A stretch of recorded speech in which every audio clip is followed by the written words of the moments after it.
Graça e paz, irmãos. Amém? Isso, bênção. Queria que você abrisse sua Bíblia no livro dos Salmos, Salmo 50. A gente lê e meditar nessa noite. Salmo de número 50.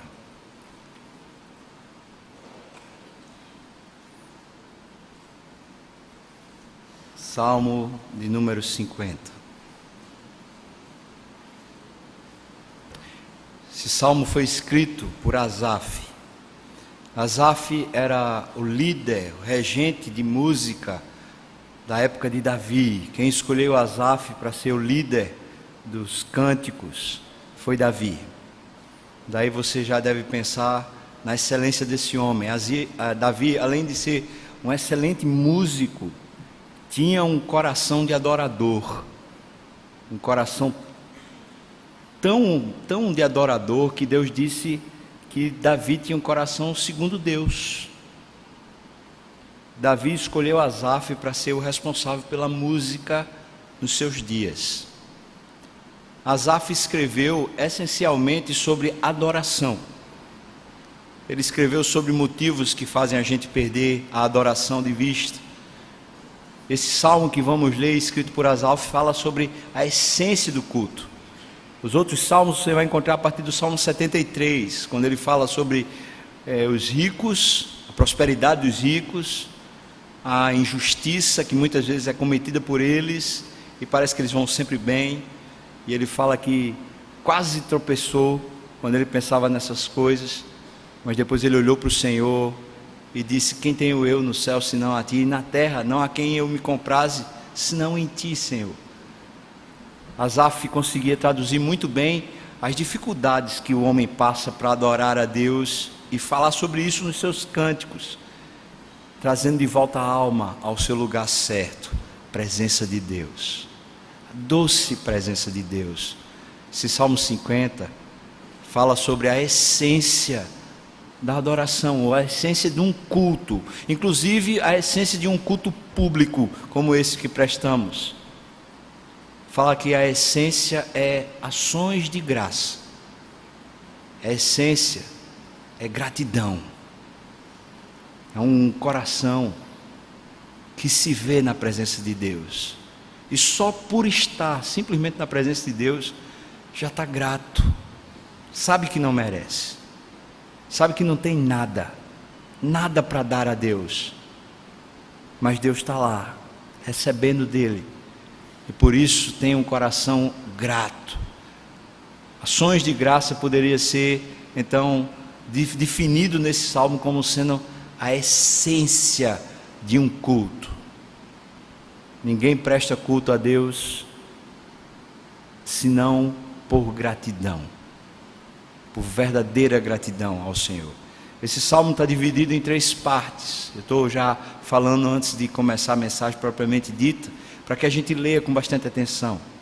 Do versículo 1 até o versículo 6 fala sobre a pessoa de Deus. A gente ouviu o coral cantando aqui sobre o ser de Deus, Deus se anunciando. Isso leva a uma adoração. Dos versículos 7 até o versículo 15, nós encontramos Deus advertindo o seu povo, fazendo uma advertência bem sincera e bem leal, de que não são as obrigações, as atividades ministeriais que fazem Deus ser satisfeito, mas as ações de graças. Sim, isso satisfaz o coração de Deus. E depois do versículo 16 até o versículo 22, nós encontramos essa última parte do Salmo, quando Asaf fala sobre perigos.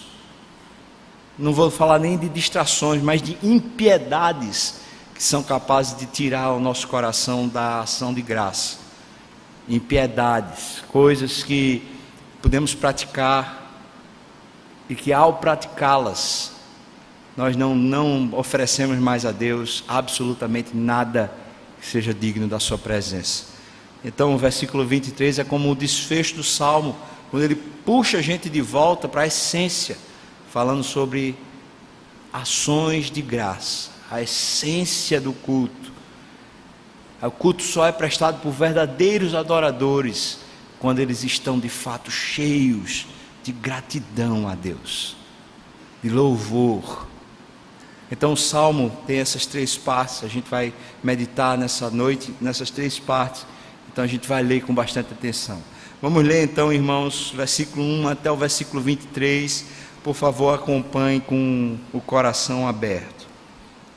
Fala o poderoso, o Senhor Deus, e chama a terra desde o levante até o poente. Desde Sião, excelência de formosura resplandece de Deus. Vem o nosso Deus e não guarda silêncio. Perante ele arde um fogo devorador, ao seu redor esbraveja grande tormenta. Intima os céus lá em cima e a terra para julgar o seu povo.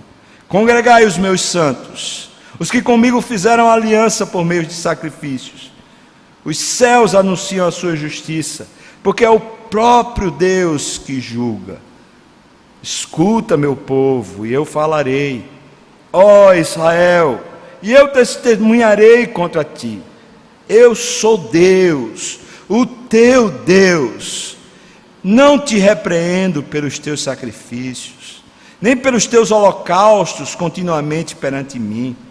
De tua casa não aceitarei novilhos, nem bodes dos teus apriscos, pois são meus todos os animais do bosque, as alimárias aos milhares sobre as montanhas. Conheço todas as aves dos montes, e são meus todos os animais que pululam no campo. Se eu tivesse fome, não te diria, pois o mundo é meu, e quanto nele se contém. Acaso como eu carne de touros, ou bebo sangue de cabritos? Oferece a Deus sacrifício de ações de graça, e cumpre os teus votos para com o Altíssimo. Invoca-me no dia da angústia, e eu te livrarei. E tu me glorificarás. Mas ao ímpio, diz Deus, de que te serve repetires os meus preceitos e teres nos lábios a minha aliança, uma vez que aborreces a disciplina e rejeitas as minhas palavras? Se vês um ladrão, tu te comprases nele, e aos adúlteros te associas.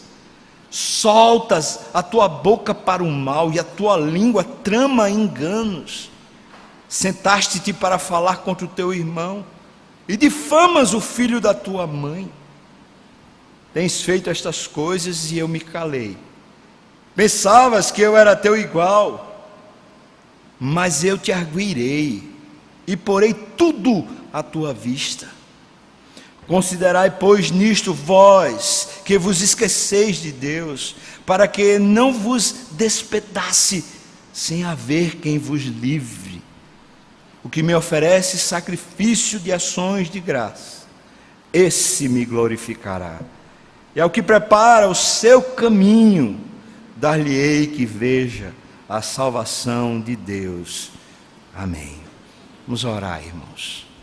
Ó Deus, ó Senhor, como a tua palavra é linda e ela alimenta a nossa alma, como ela nos fortalece, Senhor.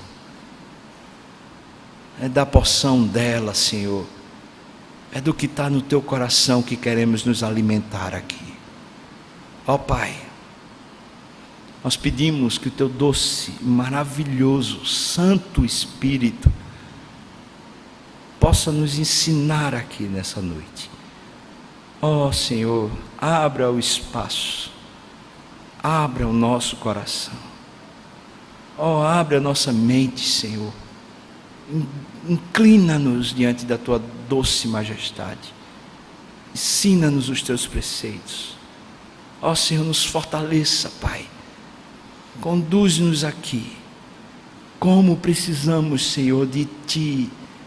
Seja sobre nós, ó Deus, seja sobre nós, nos abençoe, ó amado, no nome do Teu Filho, amém, Senhor, Amém. Amém. Nosso tempo, irmãos, que vivemos é um tempo de uma espiritualidade contagiante. Todos, de alguma maneira, estão precisando de Deus. Conquanto a gente viva numa época onde o hedonismo, a busca pelo prazer, o egoísmo se exacerbem, cresçam, cada um procurando os seus próprios interesses. Concomitante a isso, nós encontramos uma necessidade muito grande de que alguém superior a nós nos ajude, porque nos sentimos sós, nos sentimos muitas vezes desamparados, nos sentimos muitas vezes dando murros no ar, lutando para poder encontrar alguma coisa que nos satisfaça. E tudo isso conduz o nosso coração a uma busca por alguma coisa superior. Para nós que somos cristãos, essa coisa superior a gente já conhece, a gente sabe que não é uma coisa, mas é uma pessoa, é Deus. Isso nos fortalece. Mas para quem ainda não conhece o nosso Deus, serve as outras coisas, serve uma mandinga, serve um medalhão que se use contra mal olhado, serve algum tipo de despacho que seja feito, serve qualquer coisa. Afinal de contas, a gente precisa de alguma ajuda, de algum socorro, e esse socorro deve vir de alguma divindade. No mundo antigo, diferente do nosso, essas divindades normalmente tinham nomes. Os nomes eram nomes de deuses, e os pagãos, por assim dizer, eles adoravam esses deuses. Nós nos lembramos, na época em que o povo atravessou o deserto, esse povo de Deus estava contagiado pela memória dos deuses do Egito. Quando eles se sentiram desamparados, porque Moisés estava no alto do monte e não descia, eles pediram para Arão: faz-nos um Deus para que adoremos. E Arão fez um bezerro de ouro e disse: foram esses os deuses que te tiraram do Egito. Na verdade, mesmo depois, quando eles atravessam o deserto, a nova geração entra na terra prometida, Deus adverte a Josué e adverte a todo o povo que não se associe com nenhum dos povos daquela região, porque todos aqueles povos eram idólatras. Mas o povo não obedece, se associa, casa, e ao se casar e ao se associar com os povos vizinhos, o que acontece? A idolatria entra no âmago de Israel, e aquele povo que deveria ser o povo de Deus, de propriedade exclusiva do Senhor, se encontra adorando a Baal. Um profeta do Senhor chamado Elias faz uma advertência grave e diz, chamando o povo todo ao Monte Carmelo, depois de 3 anos de seca, ele diz: se Baal é Deus, e preste atenção, a palavra Baal significa Senhor. Se Baal é Deus, então siga-o, sirva-o. Mas se o Senhor é Deus, então siga-o, sirva-o. Até quando cocheareis entre 2 pensamentos? Nós precisamos entender que naquele contexto, o povo estava subindo aos altos e adorando a Baal, porque Baal era o Deus da fertilidade, Baal era o Deus da providência. O povo está há 3 anos numa seca renhida, eles não têm os proventos, eles não têm os frutos da terra, eles não têm dinheiro, eles não têm alimento. Eles estão indo até os altos, oferecendo sacrifícios ao Deus Baal, porque eles estão precisando de chuva, eles estão precisando que a terra se torne fértil de novo. A necessidade da alma humana gera os seus próprios deuses, e isso tem desde o começo, desde os filhos de Adão, quando Abel e Caim ofereceram a Deus sacrifício. Desde lá nós encontramos a essência da religiosidade humana. A essência da nossa religiosidade, ela segue a seguinte premissa: vamos nos esforçar, vamos fazer alguma coisa para que Deus se torne agradável, propício a nós. Vamos entregar alguma coisa a Deus, vamos nos esforçar diante de Deus para que Deus se torne para nós alguém que nos agrada, que nos favorece. De maneira que a religião humana e até a religião pagã, ela tem essa natureza. Nós entregamos alguma coisa à divindade, nós fazemos alguma coisa pela divindade, nós nos esforçamos por alguma coisa para a divindade, e a divindade então nos abençoa, ela então nos favorece, ela então de alguma maneira nos agracia, entregando-nos o que nós precisamos, o que sentimos, nos fazendo alguma benesse. Mas em Abel nós não encontramos essa religião. Na Bíblia nós não encontramos essa religião. Em Jesus Cristo nós não encontramos essa religião. Nós encontramos na Bíblia e em Jesus a religião onde é Deus que vem ao nosso encontro. Não somos nós que fazemos alguma coisa para merecer de Deus o seu favor. Não somos nós que fazemos alguma coisa para que Deus se compadeça de nós e nos abençoe. A religião bíblica, ela é essencialmente Deus vindo a nós, Deus se compadecendo de nós, olhando a nossa enfermidade, olhando o nosso pecado, olhando a nossa miséria, olhando as nossas necessidades. Ele vem e se faz carne, habita no nosso meio e morre a morte que nós merecíamos por causa da nossa iniquidade e transgressão. Jesus Cristo vai até a cruz, e lá na cruz Ele recebe o meu pecado, Ele recebe a minha desgraça, e paga a minha culpa, a minha condenação. A religião cristã, ela por essência é distinta de todas as demais religiões. Não são os homens que estão buscando a Deus, mas é Deus que em seu Filho Jesus veio nos buscar e nos conquistar para Deus. E Jesus abre um novo e vivo caminho direto ao Pai, uma relação pessoal e direta com Deus. A palavra religião é religare, é ligar o que foi quebrado. Então a palavra religião já traz na sua própria essência a ideia de que aquela relação que havia com Deus foi quebrada e que precisa ser refeita. Mas esses dois caminhos são muito distintos. Um caminho é o esforço humano, um caminho é o homem tentando fazer, é o homem tentando conquistar o favor de Deus, e o outro caminho não é Deus tentando conquistar o nosso favor, mas é Deus nos tirando do império das trevas, é Deus nos conquistando com sua mão forte, é Deus nos tornando propriedade exclusiva dEle. Essa outra religião, que é a religião verdadeira, o cristianismo, os que são alcançados pelo Senhor, vivem num estado de graça, uma eterna satisfação. Eles estão prontos a dizer para Deus: Senhor, muito obrigado, Senhor, toma minha vida. Um morreu por todos, logo todos morreram, para que os que vivem não vivam mais para si mesmos, mas para aquele que por eles morreu e ressuscitou. Essa religião de Jesus vindo nos alcançar, ela tem como essência uma eterna satisfação em Deus, um gozo, uma alegria, uma generosidade de se devolver a Deus, de se entregar a Deus. E toda essa entrega, todo esse labor, todo esse esforço, todo esse zelo, todo esse sacrifício que é dado a Deus, se chama ações de graça. Não é dado para conquistar nada de Deus, é dado simplesmente para se agradecer a Deus, para se dizer a Deus: Senhor, não mereço a tua presença, eu não mereço o teu favor, eu não mereço estar contigo, eu não mereço saber que tu me amas, eu não mereço o teu amor, eu não mereço nada, mas o Senhor está comigo, louvado seja o teu nome. Toma a minha vida, toma tudo de mim, sacrifício vivo, santo, agradável a Deus.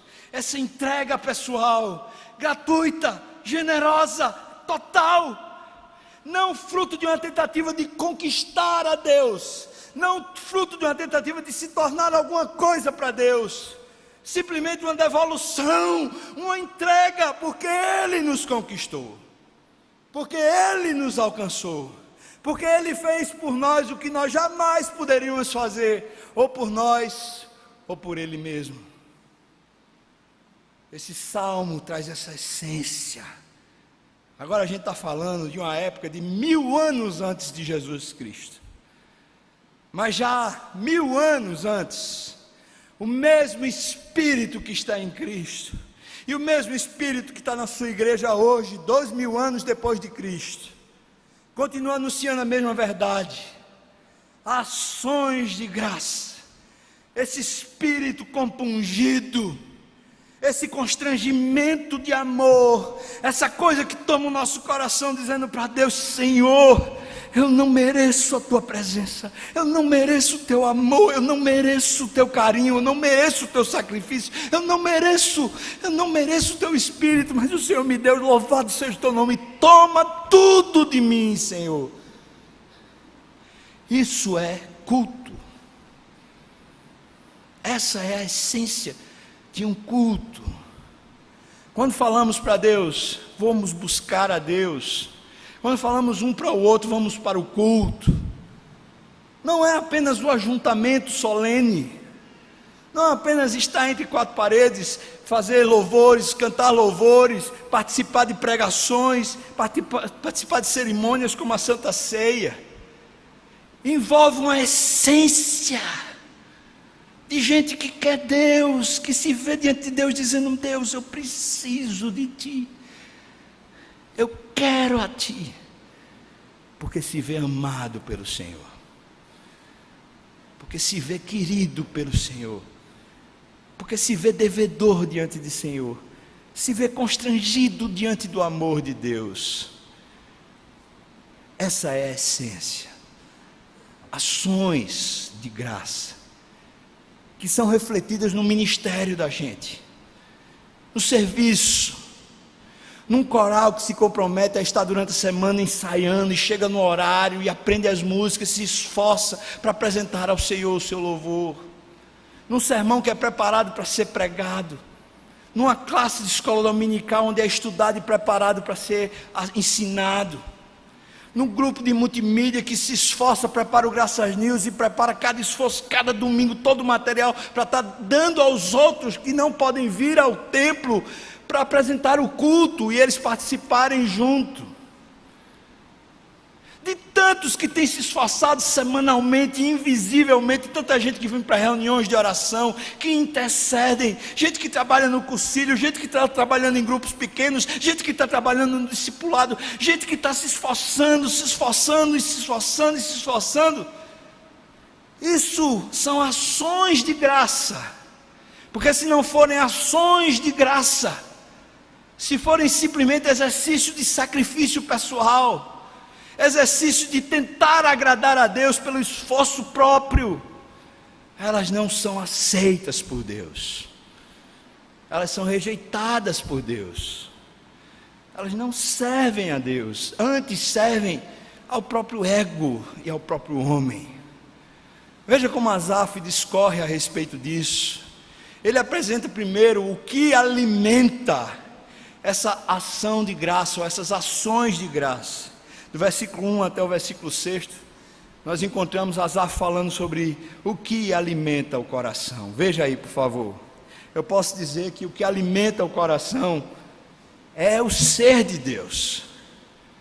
Quando os nossos olhos deixam de olhar tão objetivamente para a vida e só enxerga na vida as suas atividades, as suas tarefas, as suas responsabilidades, o troca, o dá lá e toma cá, e o faz aqui, o deixa de fazer, e aquelas coisas que vão no ativismo e na vida e no dia a dia, levando a gente a se comprometer e a fazer, e atividade e tal, e de repente a nossa alma para e olha para Deus, e apercebido de Deus, a gente é tomado de espanto e diz: eu preciso desse, eu quero Ele, eu amo a Ele, Ele é o meu Deus. Veja o que diz o versículo 1 até o versículo 6. Primeiro, o texto começa falando que é Deus quem fala. Portanto, esse discurso não é de homens, é de Deus. E então fala o poderoso, o Senhor Deus. E quando Ele fala, preste atenção à sua grandeza. O salmista diz: do levante até o poente, a voz de Deus levanta a terra. Eu acho isso estupendo. O que o salmista está dizendo é: de onde eu vejo o sol nascer, até onde eu vejo o sol se pôr, quem levantou o dia, quem levantou as coisas, quem levantou cada atividade, foi Deus. Que grande Deus! Um Deus que é Senhor da história, que faz um movimento cósmico do sol, um movimento cósmico da terra, que rege os planetas, que rege as órbitas, que rege todas as coisas, faz as coisas acontecerem no seu devido tempo. Agora talvez você não acorde antes do alvorecer, e não tenha o privilégio de ver esse espetáculo cada manhã. Ou talvez você durante a tardinha esteja no seu trabalho, nas suas atividades dentro do escritório e não consegue ver.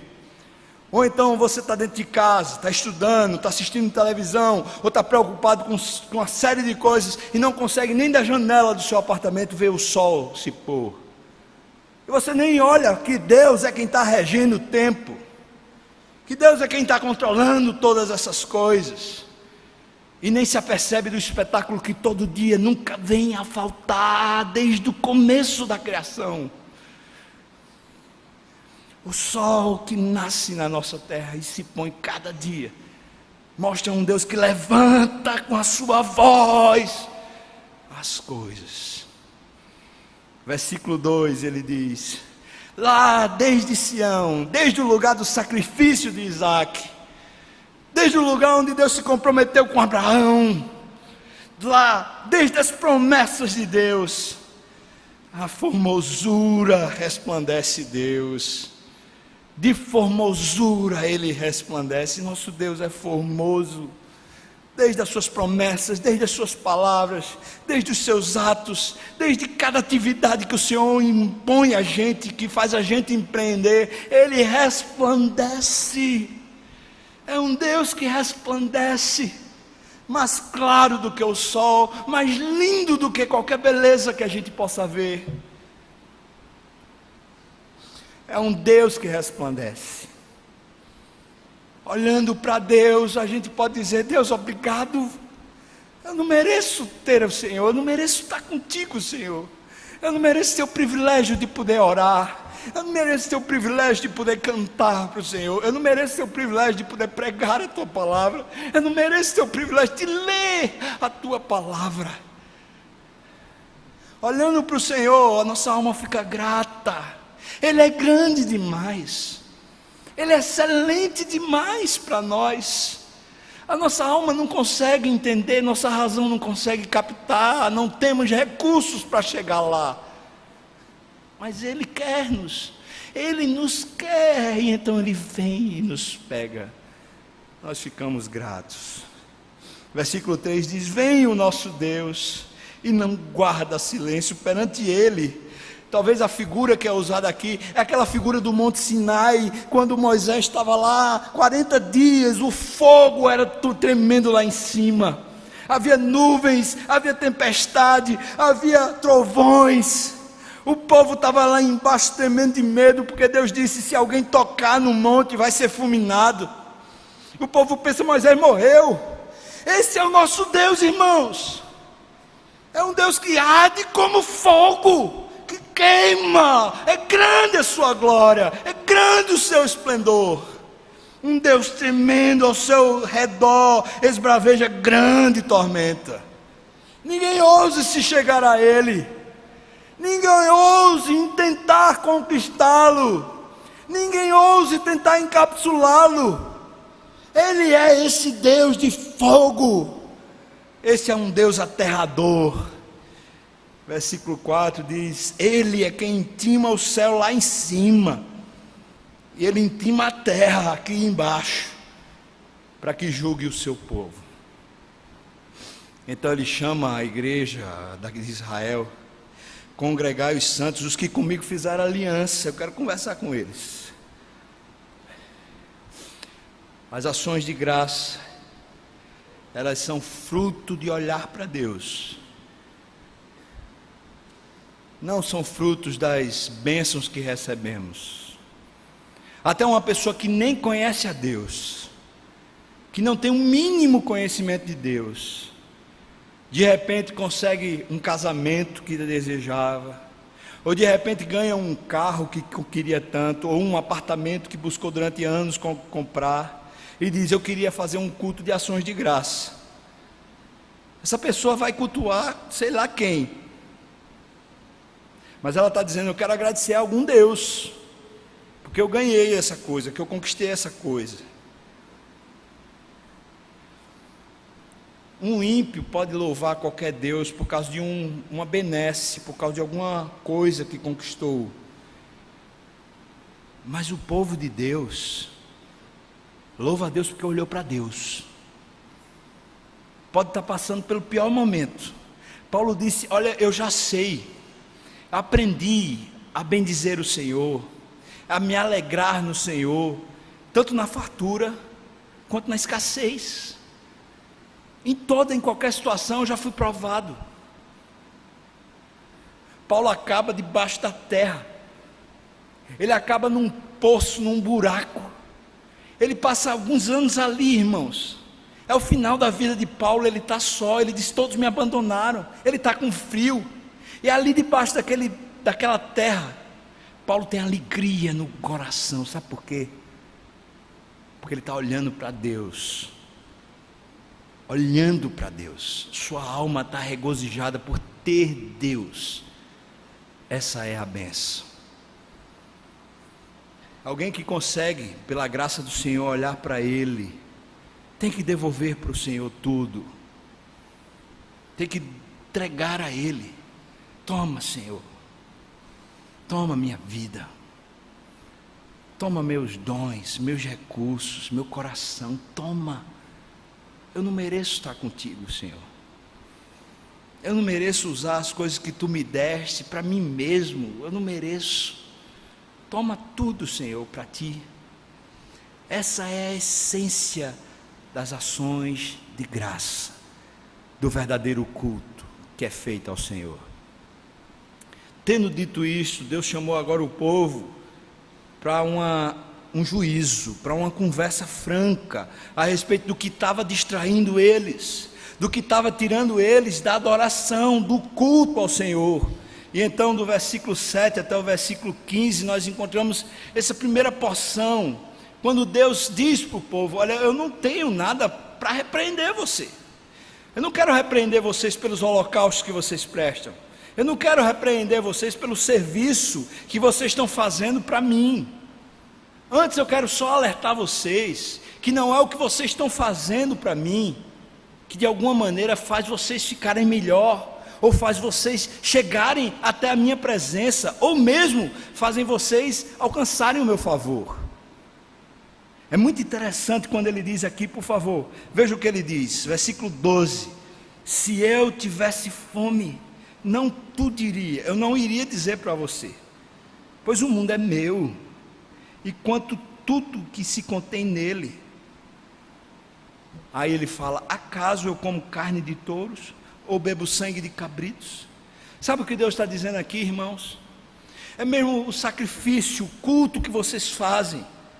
E aqui eu quero fazer uma digressão, eu quero chegar na história do Velho Testamento. Nessa época, quando o povo ia servir ao Senhor, eles precisavam antes oferecer ao Senhor um sacrifício de um animal, de um ano, branquinho, puro, sem defeito. Mas para oferecer esse sacrifício através de um sacerdote, a pessoa que ia oferecer antes precisava se purificar. E se purificar significava passar um dia em oração.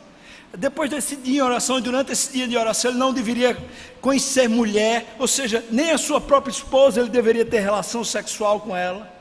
Ele deveria passar durante esse dia em direção ao Senhor, e na hora de oferecer o sacrifício, ele deveria passar por uma lavagem de purificação cerimonial. Ele se lavava o seu animal, e depois ele levava ao sacerdote, e o sacerdote então apunhalava o animal, tirava o sangue do animal e queimava o animal. E quando esse animal era queimado, o que subia, o aroma que subia, é como se aquilo fosse agradável ao Senhor, aquele cheiro subisse às narinas de Deus. E Deus está dizendo: você acha que todo ritual que você serve, tudo que você está fazendo para mim, e mesmo o sacrifício do animal, você acha que eu como isso? Você acha que é isso que vai tornar você aceitável a mim?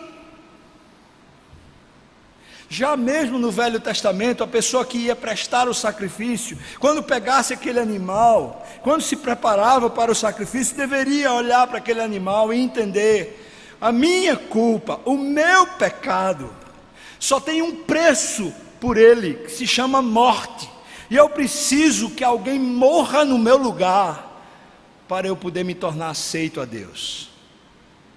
Então, alguém que ia e entregava ao sacerdote aquela ovelha, estava dizendo: eu preciso que seja expiada a minha culpa diante de Deus, e esse animal limpo e puro vai ser morto no meu lugar, porque quem merecia morrer pelos pecados era eu.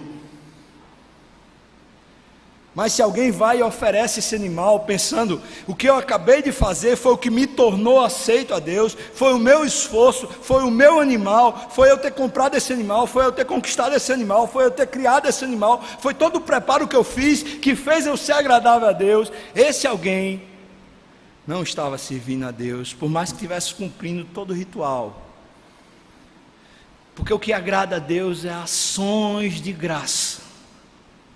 Era alguém que diria: eu não mereço, mas eu estou te agradecendo, Senhor, porque o Senhor pagou por mim, porque o Senhor providenciou um meio para que eu pudesse estar contigo. Aquele cabritinho que era morto era Jesus Cristo, era o Cordeiro de Deus que tira o pecado do mundo, que estava sendo anunciado em cada sacrifício. E as pessoas que oferecessem deveriam oferecer em memória de Cristo e pensando no que Cristo faria, ainda que eles fossem numa época bem anterior a Jesus Cristo.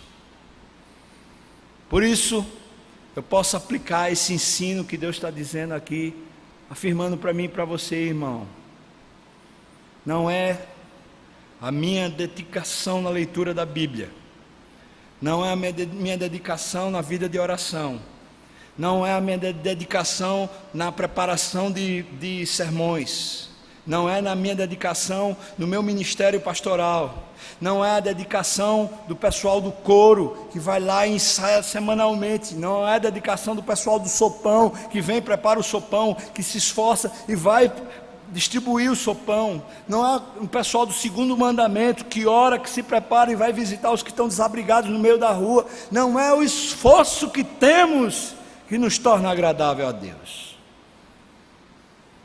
nenhum esforço que fazemos que nos torna agradável a Deus, que nos faz de alguma maneira melhores para Deus, mas fazemos todas essas coisas por gratidão a Deus. Todas essas coisas precisam ser feitas, e muito mais do que isso precisa ser feito, e tudo que Deus nos tem entregue para fazer precisa ser feito. Mas ações de graça é gratidão, é quando a gente faz o que faz dizendo para Deus: eu não mereço, Senhor, mas toma o que tiver de melhor de mim. Eu não mereço te servir, eu não mereço pregar, eu não mereço ler a tua palavra, eu não mereço orar, mas eu estou orando porque é um prazer, porque é poder estar na tua presença. Eu estou lendo a tua palavra porque ela é meu alimento, é o meu prazer, eu te agradeço. E todos os ministérios que temos é: Senhor, muito obrigado, toma tudo para ti. Quando somos displicentes, quando não respeitamos o horário, quando negligenciamos, quando fazemos mal feito, quando fazemos de qualquer jeito, como o povo que oferecia qualquer tipo de cordeiro, que muitas vezes maquiava até a sua própria cerimônia e o ritual, não preparava a purificação direito, não se organizava de verdade para servir ao Senhor, achava que isso serviria a Deus. Não, o fato de não ser o ritual que agrada a Deus, não quer dizer que a gente está dispensado dele, mas a gente precisa ter o coração certo para servir ao Senhor, e o coração certo é ação de graça. Senhor, muito obrigado, porque eu não mereço. Esse é o coração certo. Deus está dizendo aqui, olha, se eu tivesse alguma necessidade, eu não ia dizer para você. Sabe por quê? Porque tudo que vocês têm já é meu. Vocês não tinham como me dar. Se eu tivesse alguma necessidade, imagino eu, o texto não diz, mas se Deus tivesse alguma necessidade, Ele estaria falando com o seu Filho Jesus. Jesus tivesse alguma necessidade, Ele estaria falando com o Pai, falando com o Espírito estaria falando com um dos dois, eles falariam com um igual a eles, não comigo e com você. Portanto, o nosso ministério, o nosso serviço, nossa disciplina espiritual, não é porque Deus precise de alguma coisa, como se isso de alguma maneira nos promovesse diante de Deus, mas é por causa da gratidão que temos a Deus. Simplesmente nós queremos dar o melhor a Deus, porque Ele nos deu Ele mesmo, e a gente jamais vai ter como agradecer a Deus o suficiente por essa bênção. Então começam os problemas. O primeiro problema é esse que a gente acabou de ver, é o problema de fazer os ritos religiosos, seguir na cartilha do ABC e fazer tudo certinho, mas não fazer com o coração agradecido, com o coração humilde, com o coração cheio de graça. E aí vem o segundo problema, e esse segundo problema ele define logo falando que são os ímpios que agem assim. Portanto, é um problema de impiedade. Versículo 16, por favor, abra sua Bíblia para a gente ver. Versículo 16, que é o problema da impiedade, diz: mas ao ímpio, diz Deus, de que te serve repetires os meus preceitos e teres nos lábios a minha aliança? Agora preste atenção, quem é esse ímpio aqui? Esse ímpio não é a pessoa que está fora do arraial, mas é um ímpio que está dentro do arraial. Esse ímpio aqui fala da aliança, fala a respeito da ação de Deus, e parece conhecer a Deus. Portanto, é uma impiedade dentro do próprio povo de Deus. Ele não está falando do povo que não conhece a Deus, mas de pessoas que, conhecendo a Deus, ainda vivem debaixo da impiedade. Esses, ao fazerem alguma coisa para Deus, ao oferecerem algum culto para Deus, Deus reconhece neles hipocrisia, e não culto, nem sequer uma tentativa legítima, porque é uma tentativa realmente ilegítima, é um drible, é uma tentativa de fingir diante de Deus que está fazendo alguma coisa agradável. Mas a marca distintiva no versículo 16 é que eles repetem os preceitos de Deus e têm nos lábios a aliança com Deus, ou seja, falam a respeito de Deus, falam a respeito da palavra de Deus, falam a respeito do sacrifício de Jesus, falam a respeito da aliança com Deus, sabem dissertar a respeito dessas coisas. Mas veja o que diz no versículo 17 até o versículo 22. Uma vez que me aborreces, como aborrece o Senhor? Aborrecendo a disciplina, rejeitando as palavras do Senhor. A disciplina é o processo que Deus nos purifica através dele. E rejeitar a palavra é quando a palavra que é lida, a gente diz é para o outro. Ou quando a gente rejeita e diz, isso não tem nada a ver.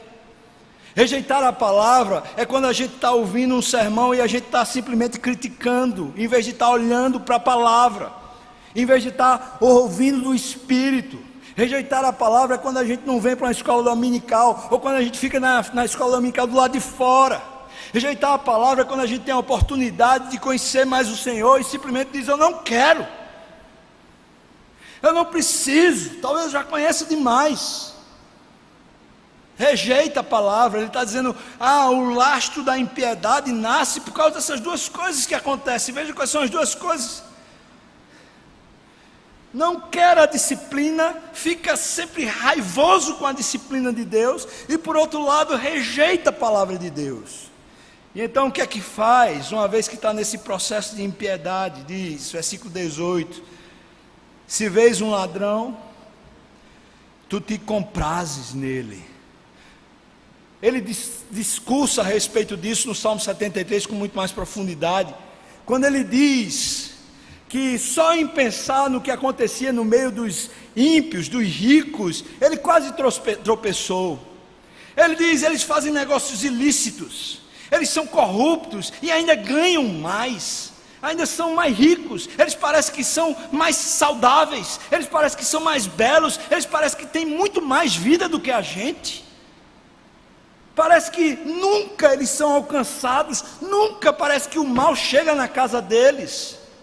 Diz que quando vê o que rouba, o que é corrupto, em vez de aborrecer no seu coração a vida que tais pessoas vivem, de alguma maneira começa a repensar na sua própria postura e diz assim: eu acho que não tem nada de mais mesmo, a impiedade, a isenção, se nada acontece com quem é corrupto, então o que é que tem eu também ser?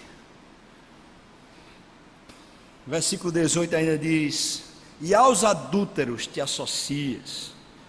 Eu fico pensando aqui no nosso trabalho, irmão, lá no escritório, nas nossas reuniões, naquela hora do cafezinho, naquela conversa que fica ali muitas vezes antes do trabalho começar, quando a pessoa casada está falando para você do caso que teve, da noitada que participou, e dá aquela risada, e encanta o coração, e você fica pensando assim: minha mulher já não me satisfaz, meu marido parece que é um banana, não tem jeito, e começa a deixar o seu coração se insuflar pela possibilidade, pela hipótese de repente também adulterar. Eu fico pensando naqueles comentários libidinosos, cheios de lascívia, que vão tomando nosso coração, que vão alimentando a nossa impiedade, um desejo por pornografia, um desejo por buscar alguma coisa fora de prostituição que satisfaça a nossa lascívia. E aos adúlteros te associas. Eu e você estamos no mundo. Eu me lembro muito bem, quando estava lá na universidade, eu chegava na segunda-feira de manhã, pior dia da semana. Todos os meus amigos tinham que contar do final de semana, contar de cada estripulia que tinha vivido. Eu não tinha um lugar para me sentar, não tinha um lugar para conversar, porque estava tudo lá falando sobre prostituição. O coração ficava cheio de lascívia. Você sabe do que eu estou falando, irmão, você sabe. Ele está dizendo assim: isso é impiedade, você se associa com isso, você deixa essa conversa entrar nos seus ouvidos, você deixa isso tomar seu coração. Como vai oferecer culto ao Senhor? Como? Versículo 19 e versículo 20, preste bem atenção: soltas a tua boca para o mal. Agora está falando da boca. A tua língua tu soltas e tramas enganos. Está falando agora do usar malicioso da boca, da contenda, da intriga, da inveja, da malícia, dos comentários. Veja o versículo 20, versículo 20: sentas-te para falar contra o teu irmão, difamas o filho da tua mãe, ou seja, o teu irmão, difamas, calúnia. Se você abre lá em Gálatas capítulo 5, você vai encontrar Paulo dizendo que as obras da carne são prostituição, impureza, mas aí ele fala, esses falatórios. Se você abre lá em Efésios capítulo 4, você vai ver Paulo falando sobre prostituição, vai falar sobre o uso da língua também. Se você abre lá em Colossenses capítulo 3, você vai falar Paulo mais uma vez dizendo que as obras da carne, que o que é na nossa natureza humana e pecaminosa, ela se alimenta de prostituição, se alimenta de mentira, mas se alimenta de engano, de destruição, de difamação, de calúnia. É obra da carne do mesmo jeito que a prostituição, é obra da carne do mesmo jeito que a feitiçaria, é obra da carne. Quando usamos a nossa língua com malignidade, quando usamos a nossa língua contra o nosso irmão, é malignidade, é obra do diabo que está tomando conta do nosso coração. Isso é impiedade, irmão. Não há como oferecer culto ao Senhor. É claro que vamos ficar distantes, é claro que vamos ficar frios. Enquanto o nosso coração ficar pensando que é possível ser corrupto e servir a Deus, nós vamos ficar frios. Enquanto nosso coração ficar pensando que é possível acessar sites pornográficos, ou ter casos extraconjugais, ou simplesmente não ser direito no namoro, e a gente achar que presta culto a Deus, é mentira. Enquanto ficarmos fazendo comentários maliciosos, difamando, e ainda acharmos que vamos servir a Deus, fazendo algum ministério, ou prestando culto a Deus, é mentira. Não há como. Versículo 20 fala disso. Veja agora o que é que o versículo 21 fala, e eu quero falar esse versículo 21, irmão, pensando muito seriamente na seriedade desse assunto. Versículo 21 diz: tens feito estas coisas, e eu me calei. Ou seja, parece que nada vai acontecer, essas coisas passam despercebido, porque quem é que está vendo? Quem é que está vendo o roubo que foi feito, a corrupção que foi feita, o desvio que foi feito? Quem é que está vendo? Quem é que está vendo o adultério? Quem é que está vendo o site pornográfico? Ninguém viu. Quem foi que viu aquele comentáriozinho ali pelas costas? Quem foi que viu? Ninguém viu. Essas coisas parecem que ninguém vai ver, mas veja o que ele diz: tens feito estas coisas e eu me calei. Pensavas que eu era teu igual. Ou seja, pensavas que eu não estava vendo, não estava ouvindo, não estava sabendo, tu pensavas que eu era teu igual. Veja agora: mas eu te arguirei e porei tudo à tua vista. Eu vou ter uma conversa séria com você, diz o Senhor. Um dia essas coisas todas vão ficar patentes, diz o Senhor. Agora o versículo 22 diz: considerai, pois, nisto vós, os que vos esqueceis de Deus, para que não vos despedace sem haver quem vos livre. Deus está dizendo, mesmo para os ímpios que estão no meio do povo: preste atenção, isso não é zelo pelo Senhor, isso não é cuidado com Deus, isso não é amor a Deus. Preste atenção, essa vida dupla, essa hipocrisia está sendo vista por Deus.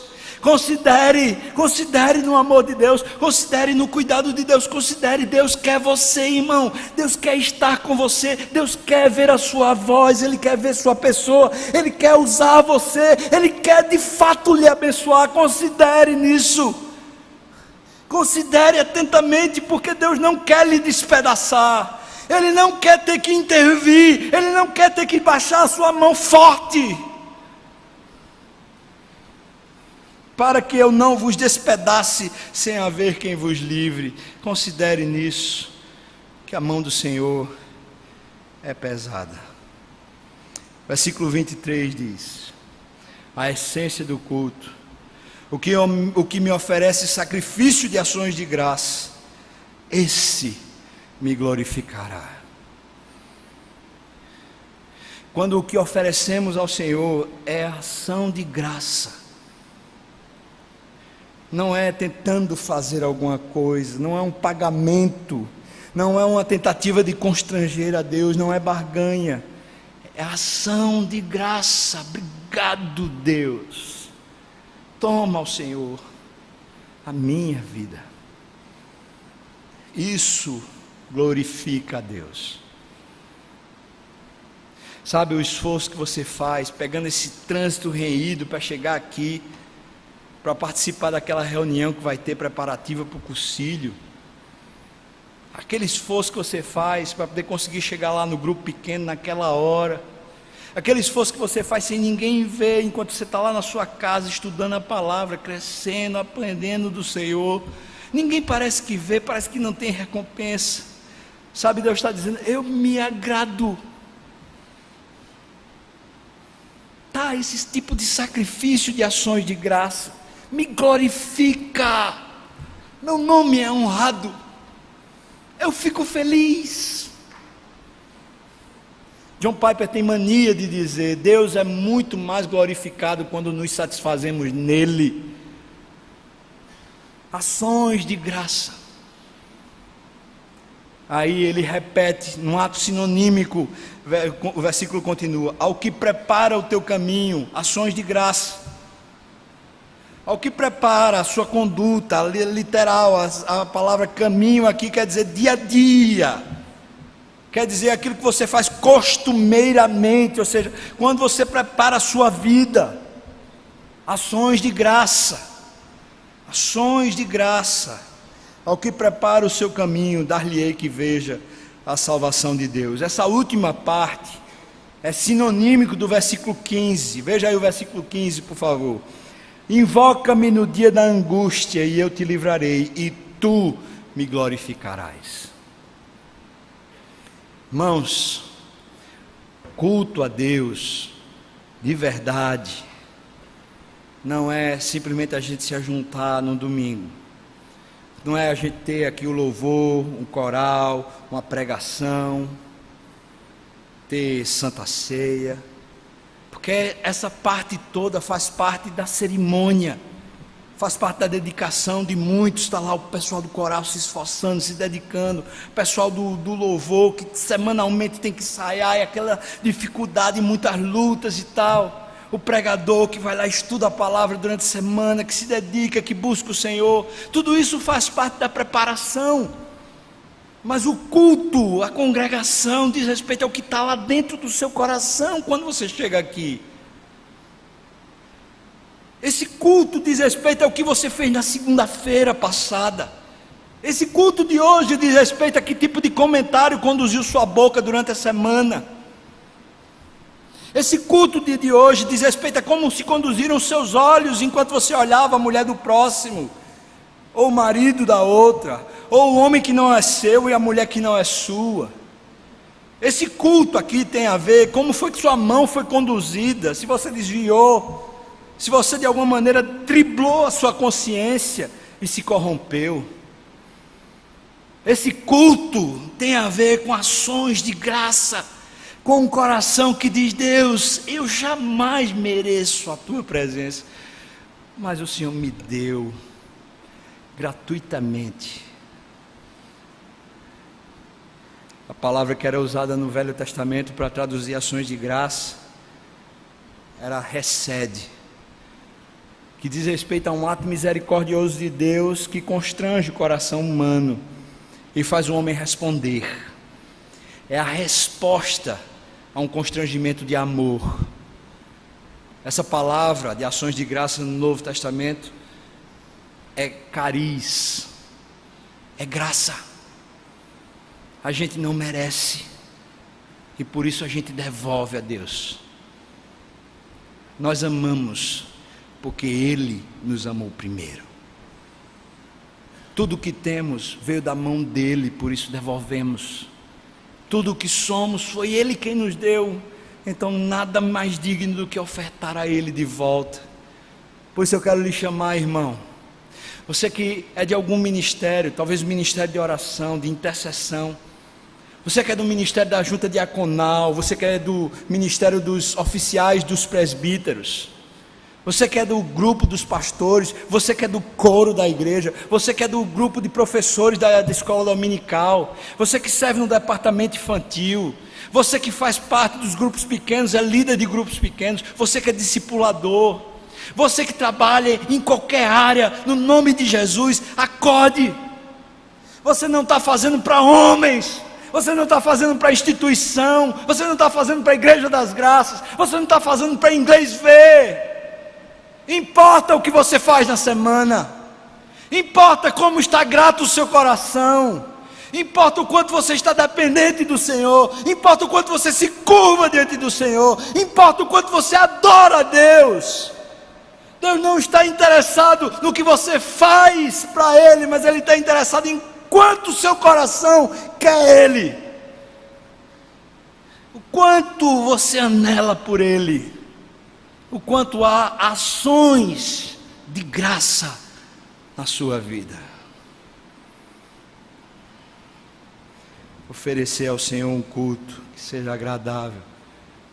Por favor, abra a sua Bíblia em Romanos capítulo 12, e nós vamos ler, encerrando esse momento de pregação, e preparando o nosso coração para a ceia do Senhor. Romanos capítulo 12. Eu vou pedir para você ler comigo, por favor. Romanos 12, versículos 1 e 2. Vamos lá? Romanos 12, versículos 1 e 2. Eu peço que você leia comigo, por favor. Vamos lá, irmãos, então. Rogo-vos, pois, irmãos, pelas misericórdias de Deus, que apresenteis os vossos corpos por sacrifício vivo, santo e agradável a Deus, que é o vosso culto racional. E não vos conformeis com este século, mas transformai-vos pela renovação da vossa mente, para que experimenteis com seja a boa, agradável e perfeita vontade de Deus. Amém. Vamos orar. Feche seus olhos, fique aí preparado, prepare seu coração diante do Senhor. E eu queria convidar os presbíteros para virem para aqui para frente, já nos preparando para esse momento da ceia do Senhor.